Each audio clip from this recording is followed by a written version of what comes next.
I welcome you all to the 4 minutes truth. 4 நிமிட இந்த சத்தியத்திற்கு நான் உங்களை அழைக்கிறேன். முக்கியமான ஒரு சத்தியத்தை ஆவியானவர் நமக்கு கற்றுத்தரப்போகிறார். பாருங்கள், பிசாசானவன் எப்பொழுதுமே ஒரு சப்ஸ்டிடியூட்டை தான் கொடுக்குறான். வேதம் முழுதும் நீங்கள் பார்க்கலாம். பாருங்களேன், அது ஏதேன் தோட்டத்திலே துவக்கிட்டான். நம்முடைய முதல் பெற்றோர் அங்கே தான் பலியாயிட்டாங்க. இயேசு சொன்னார், ஜீவ விருட்சத்தின் கனியை புசினார்.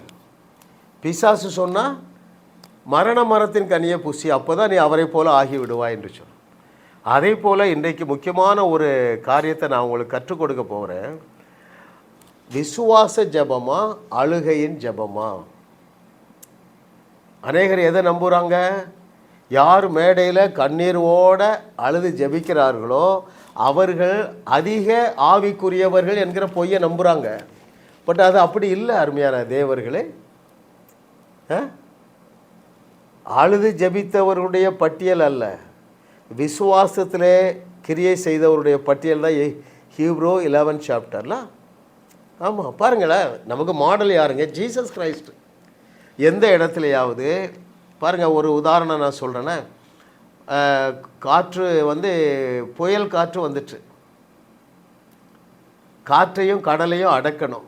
உடனே எல்லோரும் அழுது ஜெபம் பண்ணுங்க, அழுது ஜெபம் பண்ணுங்க, அந்நிய பாஷை பேசுங்க, முழங்கால் போடுங்க. சொல்லவே இல்லை. பாருங்கள், நாம் என்ன நினைக்கிறோம்? மேடையில் கடந்து அழுது அவர்களை ஆவிக்குரியவர்கள் என்கிற பொய் அந்த சப்ஸ்டிடியூஷனை கொண்டு வச்சுட்டான். இன்றைக்கி கண்கள் உங்களுக்கு திறக்கப்படுவதாக. ஜீசஸ் மாத்திரமல்லங்க, பழைய ஏற்பாட்டில் எலியாவை எடுத்துக்கொள்ளுங்க, எலிசாவை எடுங்க, ரைட்? நியூ டெஸ்டமெண்ட்டில் பீட்டரை எடுங்க, பாலை எடுங்க. எந்த ஒரு இடத்துலையும் அழுது தேவனிடத்திலிருந்து பெற்றுக்கொள்ளவே இல்லை. இன்றைக்கும் அந்த சிஸ்டம் அப்படி தான் வேலை செய்யுது. விசுவாசமுள்ள ஜபந்தான் பிணியாளியை ரட்சிக்குமே தவிர அழுகையின் ஜபம் பிணியாளியை ரட்சிக்கும் என்பது பொய். ஆகவே நீங்கள் என்ன செய்யணும்? நான் சொன்ன பாருங்கள், எலியா, Elisha, Jesus, Peter and ball, இவர்கள் தான் நமக்கு நல்ல மாடல். அவர்களைப் போல பேசுங்க. வியாதியிலிருந்து விடுதலை பெற வேண்டுமா? அழாதீங்க, சரிங்களா? எனக்கு சிலர் அழுதுகிட்டே ஃபோன் பண்ணுவாங்க, பிரதர் இந்த மாதிரி ஆயிட்டு. சிஸ்டர் நீங்கள் எத்தனை செய்தி கேட்டீங்க? இப்போ தான் கேட்க துவங்கியிருக்கீங்க. நீங்கள் ஒரு 50 செய்தியை கேளுங்க, அழுகையை நிறுத்துவீங்க. யாருக்குங்க அழுக வரும்? விசுவாசம் இருந்தால் அழுக வராது, ரைட்? அப்போ மேடையில் அந்த கூட்டம் இந்த கூட்டம்னு நடத்தி அழுகிறவர்கள் எல்லாரும் பயங்கரமான தேவனை மட்டுப்படுத்துகிறார்கள், தேவனை கேவலப்படுத்துகிறாங்க. எப்படி? அவர்களாம் அவ்வளோ ஈஸியாக தரமாட்டாருங்க. அவர் நீதியுள்ள நியாயாதிபதி இல்லை, அநியாயமான நியாயாதிபதி. அருமையான தேவர்களே, அவர் நீதி உள்ள நியாயாதிபதி. ஒரு நேரம் தான் தண்டிப்பார்.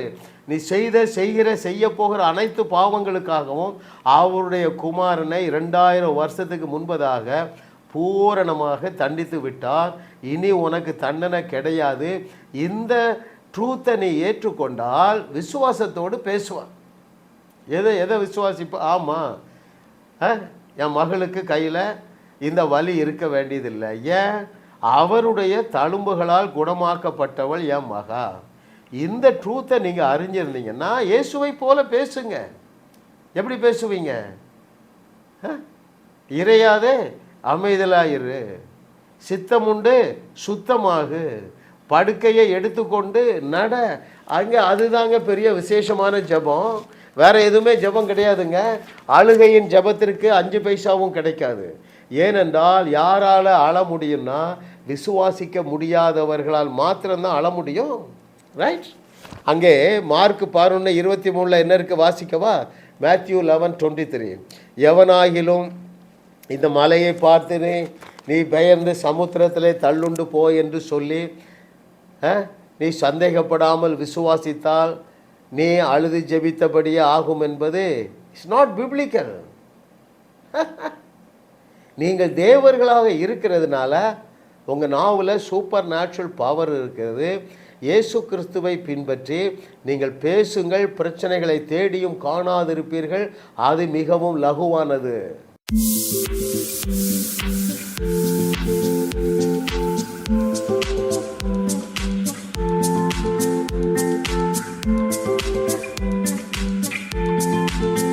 ஜாஸ் மினிஸ்ட்ரீஸ் யூடியூப் சேனலில் தொடர்ந்து செய்திகளை கேளுங்கள், சப்ஸ்கிரைப் செய்யுங்கள், வீடியோக்களை லைக் செய்து பலரோடும் பகிர்ந்து கொள்ளுங்கள். அவர்களும் ஆசீர்வதிக்கப்படட்டும்.